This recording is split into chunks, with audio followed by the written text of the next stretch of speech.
Mission Impossible: The Final Reckoning.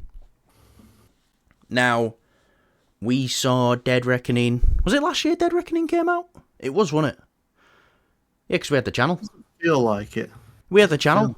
Yeah, of course it was. Yeah. Feels a lot longer. Like a lot longer.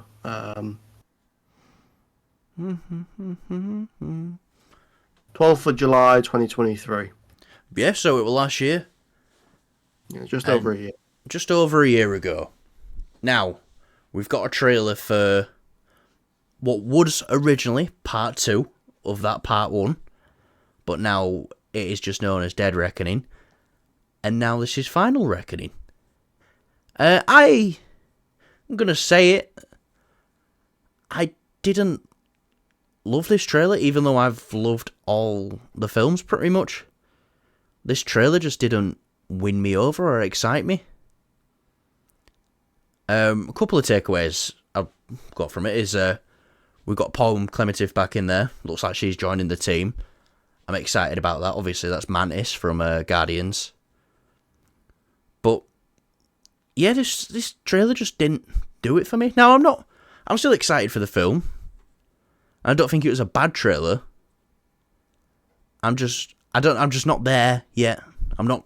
The vibe I got from this trailer was it felt very much like it was trying to reminisce the old style of how they did trailers years ago, which weren't that great most of the time. That's kind of the vibe I got from it, and it was trying to get you to be like, okay, this is the final one, guys, look at this. It's like, okay, we get it. Stop fucking showing it in his face. Just show us something. Make the trailer look cool, you know. Excite us for that. Excite us for the film. Don't excite us because it's the fucking end. You know, you're basically just screaming in our face, this is the final Mission Impossible film. And it's like, we get it. So that's the vibe I got from watching this trailer. I mean, yeah, I'm with you, Colm. I'm still excited to watch this. I enjoyed Dead Reckoning Part 1, if you still want to call it that, but it's not anymore. So, Yeah. you know, I would like to go back and watch all of the Mission Impossible films. I've only watched, I think, 3 in total, which...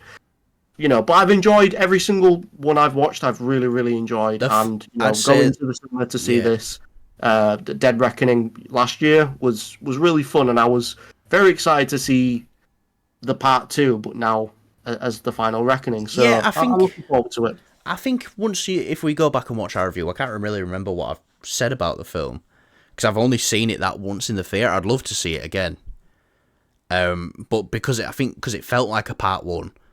Wasn't really inclined to go back and watch it again until we got that second part, if you know what I mean. But I did like it as well. It's like it told a story, but it's left it very not open-ended, but it left it with there's more to tell.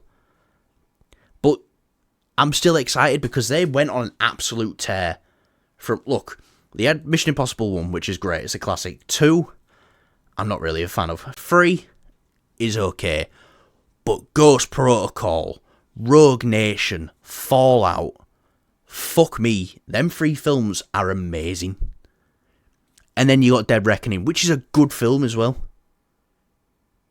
So they're on a fucking winning streak. Obviously, Dead Reckoning didn't do too well at the box office, and I've got a feeling that's because they put part 1 at the end of it. Some people, I think part 1's a big turn-off. I think that's why Marvel got rid of Infinity War Part 1 and Part 2. Probably thought, no. Some people might just go, well, why would I go watch that when it's not even going to be finished and I can watch the next part next year? Watch it all as one. Here's the thing, though, Colm. Dead Reckoning still very much feels, as great as the film is, and we both agree, we both really enjoyed it. Yeah. It does feel like a Part 1. It does. But a good part 1. Not like one of them old part 1 films that you'd watch and you think, oh my god, I've just literally seen all of Act 1 and half of Act 2. No, it was a full story. I think it's one of those things where it's like, you know, I think a lot of companies are trying to replicate. I think for me at least, you know, from what I've seen, is the Harry Potter films when they did the final 2 as a part 1 and 2. I think that worked because, you know, both films do are quite distinctive, and I think, it could have probably just been its own film, but because they're basing it off of something, these are based off of novels. It's like, this is a big story, and you're gonna need two films to tell it. Whereas like Mission Impossible, as far as I'm aware, it's not really based on anything. It's kind of just, they'll make a good story, they'll get some writers and make a good action film. So it just kind of feels a bit hollow. But to be honest though, like I said, it definitely does feel like a part one. It definitely does feel like a bigger story, which, you look at Avengers, Infinity War and Endgame, those films do feel very distinctive from each other. They do feel like that's Infinity War and that's Endgame, whereas this kind of does feel like a part 1 and 2. But it's not a bad thing. Yeah, I get it. Some of this wise, they probably changed the name, but some of them similar threads are coming through. You can see it in the trailer, like the submarine from the last film, and all that stuff. So I get it. You can definitely tell it was part 2. But yeah, this trailer just didn't do it for me. But I'm still excited. I'm not like shitting on this film or saying it's going to be bad. I won't know until I've seen it, and I'm still excited for it because they haven't let me down with the films yet. I do like the title change though. I think it is pretty cool because it's like better for the box office. Reckoning. Yeah, you got Dead Reckoning and then you got Final Reckoning.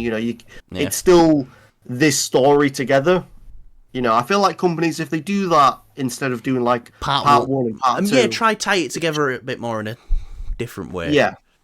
Yeah, with the title, I feel like that'd work a bit better. Just don't do a Batman Begins, The Dark Knight, and then The Dark Knight Rises. Because that felt very strange. Yeah. Batman The Dark Knight. Yeah. Yeah, it is quite weird, that titling, actually, isn't it? Yeah, we've got Batman Begins, and we've got The Dark Knight. So... I mean, The Dark Knight Rises is a cool title. It's just, it feels weird after, if the, like, it's hard to describe. If The Dark Knight, if the first one was called The Dark Knight, and then the second one was called The Dark Knight something, and then you had the third one as The Dark Knight Rises, have that theme in there, then I think that'd probably work a bit better. But, that's just the title. That's not judging the film. That's not, you can't really base anything off of the title. But it's just cool when companies do think of things a bit smarter. I was just being really dumb as well. I just thought, I'll have a look just to see if it is, because I thought it was, the title for The Dark Knight is just The Dark Knight. No. Yeah, it is. Did you not know? I did know, but I was just checking. Because I was like... it's The Dark Knight. It's like, there's no Batman in there. Well, Batman is The Dark Knight, but yeah. Anyway. So, what a good segue, Kyle. You know how to do this.